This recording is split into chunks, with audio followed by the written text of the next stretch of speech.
Hey, what's up, everybody? Andrew from Fantasy A1 here to recap some of the people I'm picking up as we enter week 4 of Fantasy Baseball.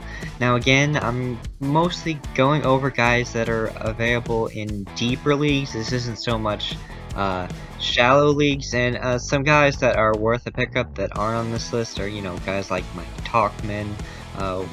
He's got an outfield spot with Stanton hitting the DL, but this is mostly a recap of people I've been picking up or looking at, so let's just jump right in.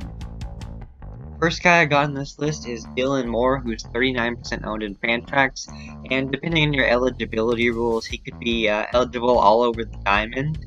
But he's been forcing his way into that Mariners lineup. He's batting .293, and the big thing is 3 home runs, 3 steals. He's giving you a little bit of everything right now. You gotta ride that hot bat. And in 2019, he actually kind of did that a little bit. I mean, he had a terrible average, terrible slugging, but he did hit 9 home runs, 11 stolen bases. This isn't a guy like, oh, he's going to be great for years to come, but this is a guy, if you need a little bit of power and speed in your lineup right now, Seattle's going to play him because, Seattle, so this is one of the better stolen base options you're going to find on the wire.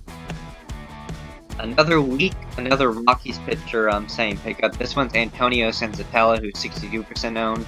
Again, this is a little bit more owned than what I normally recommend, but pitchers tend to be a lot higher because not everyone's going deep yet, and Rockies pitchers are, he's gone 17 innings, he's gotten 2 quality starts, only 5 walks in 17 innings, which is really encouraging, and how long the Rockies can sustain this success with their pitchers, probably not forever, but right now, whatever they're doing is working, and this is a guy you should look at, maybe you won't roster him all year, but at least ride him while the Rockies are on this surge. You're going to get quality starts, you're going to get wins, so pick him up. Next guy on this list is Danny Duffy, who's 56% owned.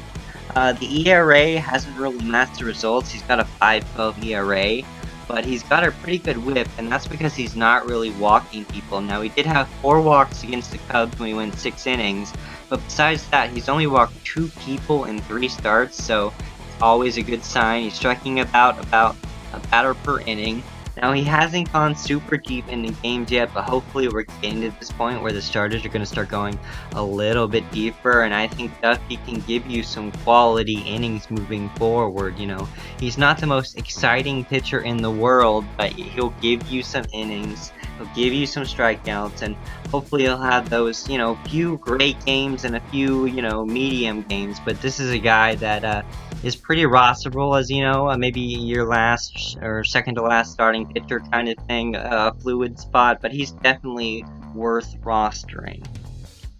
Next up, we got Mitch Moreland of the Red Sox, and he hit 2 home runs on Sunday, including the walk-off, and his numbers look pretty good. He's batting .323, 6 home runs, 12 RBIs, 7 runs, and when you look where he is in the lineup, you got Verdugo, who's moved to the leadoff spot, Devers second, JD Martinez third, Bogart's fourth, and Moreland fifth. And those 4 batters, despite how Boston's pretty mediocre this year, those 4 batters are going to get on base, and Moreland's going to have plenty of RBI opportunities, and he's going to hit some power. So if you're desperate at that first base position, maybe like Edwin Encarnacion, guys you drafted aren't necessarily producing, you could bring in Mitch Moreland, who's hot right now, and hopefully get those stats. I don't think he's going to bat .323 the rest of the way, but he's going to have those RBI opportunities.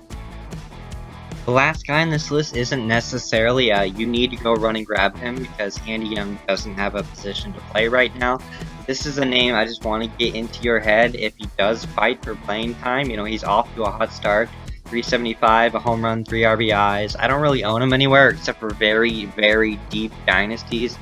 This is a guy that wasn't like a huge heralded prospect, but he's hit for power in the minors. He's off to a hot start. That D-backs offense needs a little bit of help. So, and Andy Young could be that guy. There's a lot of mouths to feed when it comes to batters, you know, third base is already taken, second base is taken by Ketel Marte, DH has been moving around with guys like Dalton Varsho and Jake Lamb, but Andy Young could steal some of that time, playing time away, so this isn't a guy like run out and grab him now, but this is a guy just add to that watch list, see if he starts getting some playing time in Arizona. Thank everybody for watching. If you could, down in the comments, tell me what size leagues you normally play in. It would help me producing these videos going forward. Again, my Twitter's @fantasy81 if you want to ask me any questions, or if you want to tweet me about how all my picks suck. So just let me know. So thank you for watching.